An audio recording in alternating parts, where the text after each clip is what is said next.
नवरात्र का पर्व 9 दिनों तक बड़े ही धूमधाम से मनाया जाता है। इसकी शुरुआत 21 मार्च से हो चुकी है और अब जो है ये 30 मार्च तक चलेगी। नवरात्र के समय हर व्यक्ति माँ दुर्गा की विधिवत पूजा करता है, जो कि उनके जीवन के सभी कष्ट दूर हो जाएं और उनकी सभी मनोकामनाएं पूरी हो जाएं। ये मन्नत हर कोई मानता है। तो चलिए जानते हैं साल 2023 में चैत्र नवरात्र के दौरान कलश स्थापना का क्या है शुभ मुहूर्त, क्या है विधि विधान और क्या सामग्री है जिसकी आपको आवश्यकता पड़ेगी। नवरात्र के प्रथम दिन माँ शैलपुत्री की पूजा होती है।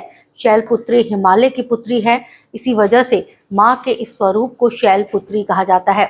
इनकी आराधना से हम सभी मनोवांछित फल प्राप्त कर सकते हैं। माँ शैलपुत्री को प्रसन्न करने के लिए ध्यान मंत्र जपना चाहिए। इसके प्रभाव से माता जल्द ही प्रसन्न होती हैं और भक्त की सभी मनोकामनाएं पूरी करती हैं।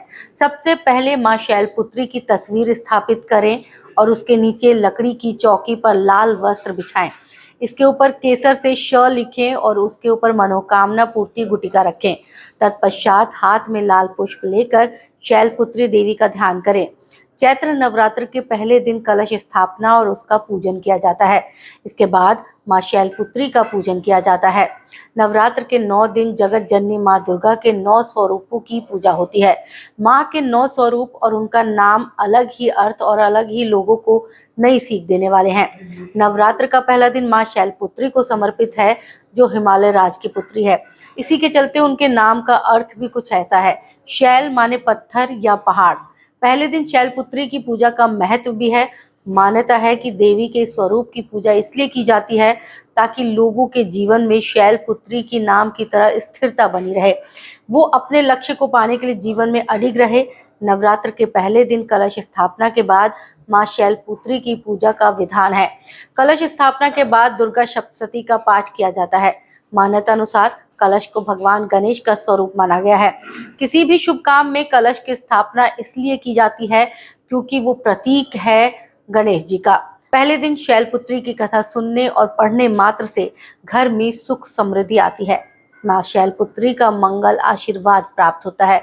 माँ शैलपुत्री का वाहन वृषभ है, यानी कि बैल है। ऐसा कथा में प्रचलित है कि एक बार प्रजापति दक्ष, जो सती के पिता थे, उन्होंने यज्ञ के दौरान भगवान शिव और सती को छोड़कर सभी देवताओं को आमंत्रित किया, लेकिन सती बिना बुलाए ही यज्ञ में जाने को तैयार हो गई। अब भगवान शिव ने उन्हें समझाया कि ऐसे बिना बुलाए जाना उचित नहीं है। इसके बावजूद सती नहीं मानी और ऐसे में सती की जिद के आगे भगवान शिव ने उन्हें जाने की अनुमति दे दी। अब सती बिना बुलाए पिता के यहाँ यज्ञ में प्रतिभाग करने पहुंच गई। वहां उनके साथ बुरा व्यवहार किया गया। मायके में सती की माँ के अलावा सभी ने उनसे गलत तरीके से बात की।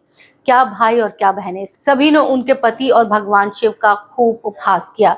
ये कठोर व्यवहार और पति का अपमान सती बर्दाश्त नहीं कर सकी और उन्होंने खुद को यज्ञ में भस्म कर लिया। जैसे ही ये वाकया हुआ और भगवान शिव तक समाचार पहुंचा, उन्होंने तुरंत अपने गणों को दक्ष के यहाँ भेज दिया। गणों ने इस यज्ञ को विध्वंस कर दिया। अगले जन्म सती ने हिमालय की पुत्री के रूप में जन्म लिया। इस तरह उनका नाम शैलपुत्री पड़ा। माँ शैलपुत्री को सफेद रंग बेहद प्रिय है, इसलिए पूजा के दौरान उन्हें सफेद रंग की चीजें, बर्फी का भोग लगाया जाता है। पूजा में सफेद रंग के पुष्प भी अर्पित किए जाते हैं। माता के भक्तों को पहले दिन की पूजा में सफेद वस्त्र धारण करना चाहिए, ऐसा लाभकारी बताया गया है। इन पूरे 9 दिनों में, नवरात्र के 9 दिनों में, हम आपके लिए हर दिन जिन माँ का दिन होगा वो खास कार्यक्रम आपके लिए लेकर आएंगे। देखते रहें आप भारत आज।